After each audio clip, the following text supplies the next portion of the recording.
च्या पाटील वाड्यातल्या गणपतीच्या दर्शनासाठी गणेश उत्सवामध्ये गेली 25-30 वर्षे झाली दरवर्षी येत असतो। आमच्या देसाई कुटुंबाचे आणि जगदाळे परिवाराचे पिढ्यानपिढ्याचे आमच्या आजींच्या पासूनचे नातेसंबंध आहेत आणि गणपतीला येण्याची परंपरा सुद्धा आमच्या दोन्ही परिवारांची ही कायम टिकून आहे।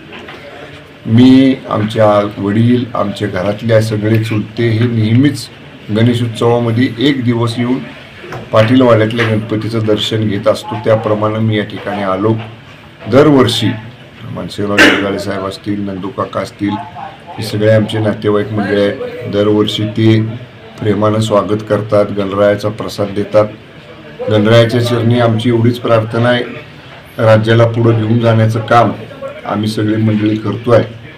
गणरायाचं कृपाछत्र महाराष्ट्रावरती असावं, सुजलाम सुफलाम महाराष्ट्र, सदन महाराष्ट्र आणि महाराष्ट्रातला शेतकरी, कामगार, कष्टकरी सुखी ठेवण्याचा आशीर्वाद गणरायानं आम्हाला सगळ्यांना द्यावा, अशीच गणरायाच्या चरणी प्रार्थना।